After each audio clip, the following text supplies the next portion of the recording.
Hi friends, ಎಲ್ಲರಿಗೂ ನಮ್ಮ ಅಡ್ಡವಾರಿಯರ್ಸ್ YouTube channel ಕಡೆಯಿಂದ ಸ್ವಾಗತ. ನಾವು ಇವತ್ತಿನ ತರಗತಿ ಒಳಗೆ ಶರಾವತಿ ನದಿ ವ್ಯವಸ್ಥೆ ಬಗ್ಗೆ ಸಂಪೂರ್ಣವಾಗಿ ಮ್ಯಾಪನ್ನು ಬೇಸಾಗಿಟ್ಕೊಂಡು ಮಾಹಿತಿನ ತಿಳ್ಕೊತಾ ಹೋಗೋಣ್ರಿ. ಮೊದಲೇದಾಗಿ ಇಲ್ಲಿ ನಾವು ಶರಾವತಿ ನದಿ ಎಲ್ಲಿ ಉಗಮ ಹೋಗುತ್ತೆ ಅಂತ ತಿಳಿದುಕೊಳ್ಳೋಣ. ಎಲ್ಲಿ ಉಗಮ ಹೋಗುತ್ತಿದ್ದು ಶಿವಮೊಗ್ಗ ಜಿಲ್ಲೆಯ ತೀರ್ಥಹಳ್ಳಿ ತಾಲೂಕಿನ ಅಂಬುತೀರ್ಥ ಎಂಬ ಸ್ಥಳದಲ್ಲಿ ಶರಾವತಿ ನದಿ ಉಗಮ ಹೋಗುತ್ತೆ.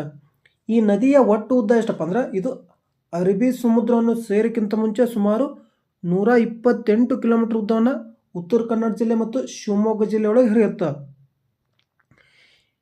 ಶರಾವತಿ ನದಿಯ ಒಟ್ಟು ಜಲಾನಯನ ಪ್ರದೇಶ ಎಷ್ಟಿದೆಪ್ಪ ಅಂದ್ರೆ 2985.66 ಚದರ ಕಿಲೋಮೀಟರ್ ಜಲಾನಯನ ಪ್ರದೇಶ ಕಂಡುಬರುತ್ತೆ. ಈ ನದಿ ಕೊನೆಯದಾಗಿ ಉತ್ತರ ಕನ್ನಡ ಜಿಲ್ಲೆಯ ಹೊನ್ನಾವರ ಪಟ್ಟಣದೊಳಗೆ ಅರಬ್ಬಿ ಸಮುದ್ರವನ್ನು ಸೇರುತ್ತೆ. ಇಲ್ಲಿ ಹೊನ್ನಾವರದಲ್ಲಿ ಅರಬ್ಬಿ ಸಮುದ್ರವನ್ನು ಸೇರ್ತತೆ. ನೆಕ್ಸ್ಟ್ ಇಲ್ಲಿ ನಾವು ಶರಾವತಿ ನದಿ ವ್ಯವಸ್ಥೆ ಬಗ್ಗೆ ಮ್ಯಾಪಲ್ಲಿ ಮಾಹಿತಿಯನ್ನು ತಿಳ್ಕೊಂಡು ತಗೊಂಡ್ರೆ ಅಂದ್ರೆ ನಾವು ಈ ನದಿ ವ್ಯವಸ್ಥೆ ಬಗ್ಗೆ ಈಸಿಯಾಗಿ ನೆನ್ಪಿಟ್ಕೋಬೋದು. ಈ ನದಿಗೆ ಎಲ್ಲಿ ಡ್ಯಾಮ್ ಇದಾವ, ಜಲಪಾತಗಳು ಎಲ್ಲಿ ನಿರ್ಮಾಣವಾಗಿದೆ ಅಂತ ಪ್ರತಿಯೊಂದು ಮಾಹಿತಿನ ಈಸಿಯಾಗಿ ನೆನ್ಪಿಟ್ಕೋಬೋದು. ಮೊದಲೇದಾಗಿ ಇಲ್ಲಿ ತಿಳ್ಕೋದಾಗಿದ್ರೆ ಶರಾವತಿ ನದಿಯಲ್ಲಿ ಉಗಮವಾಗುತ್ತಾ ತೀರ್ಥಹಳ್ಳಿ ತಾಲೂಕಿನ ಅಂಬುತೀರ್ಥ ಎಂಬ ಸ್ಥಳದಾಗ ಈ ನದಿ ಉಗಮವಾಗಿ ಶಿವಮೊಗ್ಗ ಮತ್ತು ಉತ್ತರ ಕನ್ನಡ ಜಿಲ್ಲೆಯೊಳಗೆ ಕೊನೆಯದಾಗಿ ಉತ್ತರ ಕನ್ನಡ ಜಿಲ್ಲೆಯ ಹೊನ್ನಾವರ ಪಟ್ಟಣದೊಳಗೆ ಅರಬ್ಬಿ ಸಮುದ್ರವನ್ನು ಸೇರ್ತತೆ. ಮೇಲ್ಗಡೆ ಇದರ ಬಗ್ಗೆ ತಿಳಿದುಕೊಂಡಿದ್ದೇವೆ.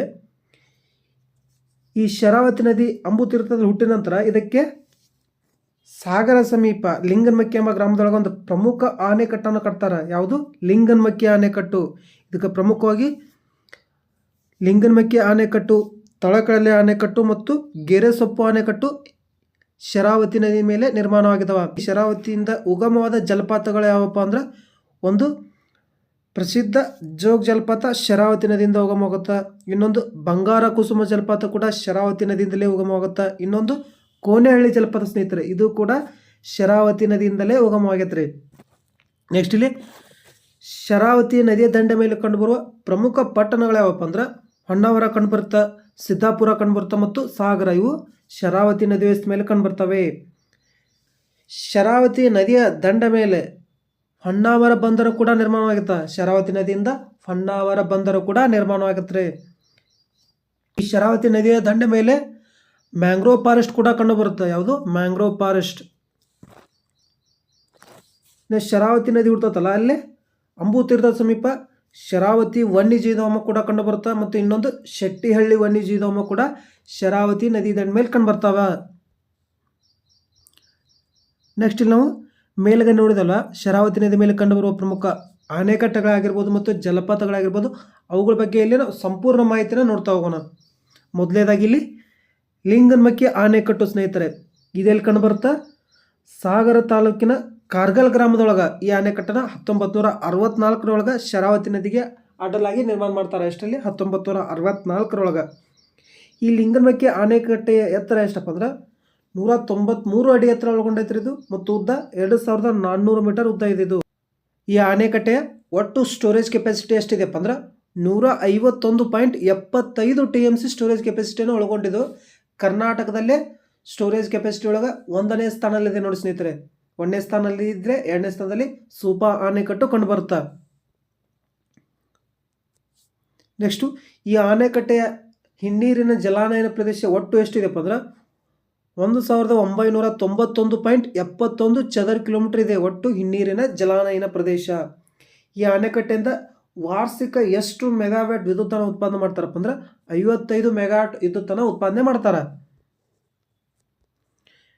ನೆಕ್ಸ್ಟ್ ಇನ್ನೊಂದು ಪ್ರಮುಖ ಅಣೆಕಟ್ಟೆ ಯಾವುದಪ್ಪ ಅಂದ್ರೆ ಗೆರೆಸೊಪ್ಪ ಆಣೆಕಟ್ಟು ಸ್ನೇಹಿತರೆ. ಯಾವುದು? ಗೆರೆಸೊಪ್ಪ ಆಣೆಕಟ್ಟು. ಈ ಅಣೆಕಟ್ಟೆಯಲ್ಲಿ ಕಂಡುಬರ್ತಾ ಎಲ್ಲಿ ನಿರ್ಮಾಣ ಮಾಡಿದಾರಪ್ಪ ಅಂದ್ರೆ ಇದನ್ನು ಉತ್ತರ ಕನ್ನಡ ಜಿಲ್ಲೆಯ ಗೆರೆಸೊಪ್ಪು ಗ್ರಾಮದೊಳಗೆ ಈ ಅಣೆಕಟ್ಟನ್ನು 2007ರಲ್ಲಿ ನಿರ್ಮಾಣ ಮಾಡ್ತಾರೆ. ಎಷ್ಟೊಳಗೆ? 2007ರಲ್ಲಿ ನಿರ್ಮಾಣ ಮಾಡಿದಂಥ ಅಣೆಕಟ್ಟಿದು.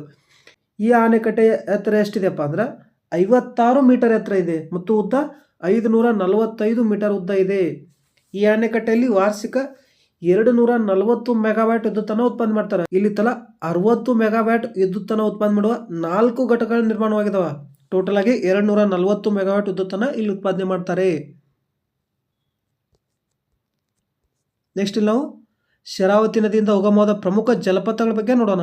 ಮೊದಲನೇದಾಗಿ ಒಂದು ಪ್ರಮುಖ ಜಲಪಾತ ಯಾವುದಪ್ಪ ಅಂದ್ರೆ ಜೋಗ ಜಲಪಾತ ಸ್ನೇಹಿತರೆ. ಯಾವುದು? ಜೋಗ ಜಲಪಾತ.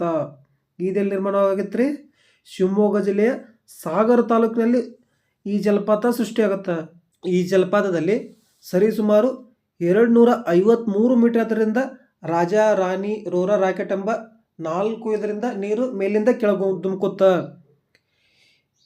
ಈ ಜಲಪಾತದಿಂದ ವಿದ್ಯುತ್ತನ್ನು ಉತ್ಪಾದನೆ ಮಾಡಬೇಕಂತ 1948ರಲ್ಲಿ ಕಾರ್ಯನಿರ್ವಹಣೆ ಮಾಡ್ತಾರೆ. ಇಲ್ಲಿ ವಾರ್ಷಿಕ 120 ಮೆಗಾವಾಟ್ ಸಾಮರ್ಥ್ಯದ ವಿದ್ಯುತ್ತನ್ನು ಉತ್ಪಾದನೆ ಮಾಡ್ತಾರೆ. ಇದಕ್ಕೆ ಕೃಷ್ಣ ರಾಜೇಂದ್ರ ಜಲವಿದ್ಯುತ್ ಯೋಜನೆ ಅಂತ ಕೂಡ ಸ್ಟಾರ್ಟಿಂಗ್ 1948ರೊಳಗೆ ನಾಮಕರಣ ಮಾಡಿರ್ತಾರೆ. ನಂತರ ಇದಕ್ಕೆ ಹೆಸರನ್ನು ಬದಲಾವಣೆ ಮಾಡ್ತಾರೆ. ಈ ಪ್ರಸ್ತುತ ಇದಕ್ಕೆ ಮಹಾತ್ಮ ಗಾಂಧಿ ಜಲ ವಿದ್ಯುತ್ ಯೋಜನೆ ಅಂತ ಕರೀತಾರೆ. ಯಾವುದಕ್ಕೆ? ಜೋಗ ಜಲಪಾತದಿಂದ ಉತ್ಪಾದನೆ ಆಗುವ ಈ ಉತ್ಪಾದನಾ ಘಟಕಕ್ಕೆ ಮಹಾತ್ಮ ಗಾಂಧಿ ಜಲ ವಿದ್ಯುತ್ ಯೋಜನೆ ಅಂತ ಕರೀತಾರೆ. ನೆಕ್ಸ್ಟ್ ಇನ್ನೊಂದು ಪ್ರಮುಖ ಜಲಪಾತ ಯಾವುದಪ್ಪ ಅಂದ್ರೆ ಬಂಗಾರ ಕುಸುಮ ಜಲಪಾತ. ಬಂಗಾರ ಕುಸುಮ ಜಲಪಾತ ಎಲ್ಲಿ ನಿರ್ಮಾಣ ಆಗತ್ತಪ್ಪ ಅಂದ್ರೆ ಇದು ಹೊನ್ನಾವರ ತಾಲೂಕಿನ ಮೂಲಕ ಹಾದು ಹೋಗುವ ರಾಷ್ಟ್ರೀಯ ಹೆದ್ದಾರಿ 706ರ ಸಮೀಪ ಸುಮಾರು 41 ಕಿಲೋಮೀಟರ್ ದೂರದೊಳಗೆ ಈ ಜಲಪಾತ ನಿರ್ಮಾಣವಾಗೈತೆ ರೀ. ಈ ಜಲಪಾತ ಪ್ರಮುಖವಾಗಿ ಗೈರುಕೊಪ್ಪದಲ್ಲಿರುವ ಬೆಟ್ಟಗಳ ನಡುವೆ ಹಾದು ಒಂದು ಅದ್ಭುತ ಜಲಪಾತ ಸ್ನೇಹಿತರೆ. ನೆಕ್ಸ್ಟ್ ಇನ್ನೊಂದು ಪ್ರಮುಖ ಜಲಪಾತ ಯಾವುದು? ಕುಡುಮಗಿರಿ ಜಲಪಾತ ಅಥವಾ ಬೆಳ್ಳಂಗುಂಡಿ ಜಲಪಾತ. ಇದು ಕೂಡ ಶರಾವತಿ ನದಿಯಿಂದ ಉಗಮವಾಗತ್ರ. ಎಲ್ಲೈತ್ರಿ ಇದು? ಉಡುಪಿ ಜಿಲ್ಲೆಯ ಕುಂದಾಪುರ ತಾಲೂಕಿನ ಚಾಕ್ತಿಕಲ್ ಗ್ರಾಮದೊಳಗೆ ಈ ಜಲಪಾತ ಸೃಷ್ಟಿಯಾಗಿದೆ. ಈ ಜಲಪಾತ ಸರಿಸುಮಾರು 91 ಮೀಟರ್ ಎತ್ತರದಿಂದ ಮೇಲಿಂದ ಕೆಳಗೆ ನೀರು ಧುಮುಕುತ್ತಾ ಇಲ್ಲಿ. ನೆಕ್ಸ್ಟ್ ಇನ್ನೊಂದು ಪ್ರಮುಖ ಜಲಪಾತ ಯಾವುದು? ಕೂಸಳ್ಳಿ ಜಲಪಾತ. ಇದೆಲ್ಲಿ ನಿರ್ಮಾಣ ಆಗತ್ತಪ್ಪ ಅಂದ್ರೆ ಇದು ಕೂಡ ಉಡುಪಿ ಜಿಲ್ಲೆಯ ಬೈಂದೂರು ತಾಲೂಕಿನ ಕೂಸಳ್ಳಿ ಎಂಬ ಗ್ರಾಮದೊಳಗೆ ಕಲ್ಲಿನ ಕಾಡಿನಲ್ಲಿ ನೆಲೆಗೊಂಡ ಒಂದು ಪ್ರಮುಖ ಜಲಪಾತ ಇದು. ಯಾವುದು? ಕಲ್ಲಿನ ಕಾಡಿನೊಳಗೆ ನಿರ್ಮಾಣವಾದಂಥ ಜಲಪಾತ ಇದು. ಈ ಜಲಪಾತ ಶರಾವತಿ ಕಣಿವೆಯಲ್ಲಿ ಕಂಡು ಬರುತ್ತಾ. ಈ ಕೂಸಳ್ಳಿ ಜಲಪಾತ ಸರಿಸುಮಾರು 120 ಮೀಟರ್ ಎತ್ತರದಿಂದ ಕೆಳಗೆ ಧುಮುಕುತ್ತಾ ಇಲ್ಲಿ.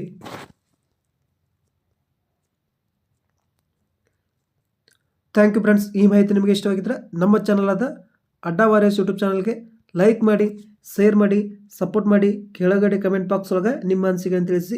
ಈ ವಿಡಿಯೋದು ಏನಾದರೂ ನಿಮಗೆ PDF ಬೇಕಾಗಿತ್ತಪ್ಪ ಅಂದ್ರೆ ಈ ವಿಡಿಯೋದ ಕೆಳಗಡೆ ಡಿಸ್ಕ್ರಿಪ್ಷನ್ ಬಾಕ್ಸ್ ಕೆಳಗೆ ನಮ್ಮ ಟೆಲಿಗ್ರಾಮ್ ಚಾನಲ್ ಲಿಂಕ್ ಶೇರ್ ಮಾಡಿರ್ತಾನೆ. ಅದಕ್ಕೆ ಜಾಯ್ನ್ ಆಗಿ ಪ್ರತಿಯೊಂದು ವಿಡಿಯೋದ PDF ನೀವು ಅಲ್ಲಿ ಪಡೆದುಕೊಳ್ಬೋದು.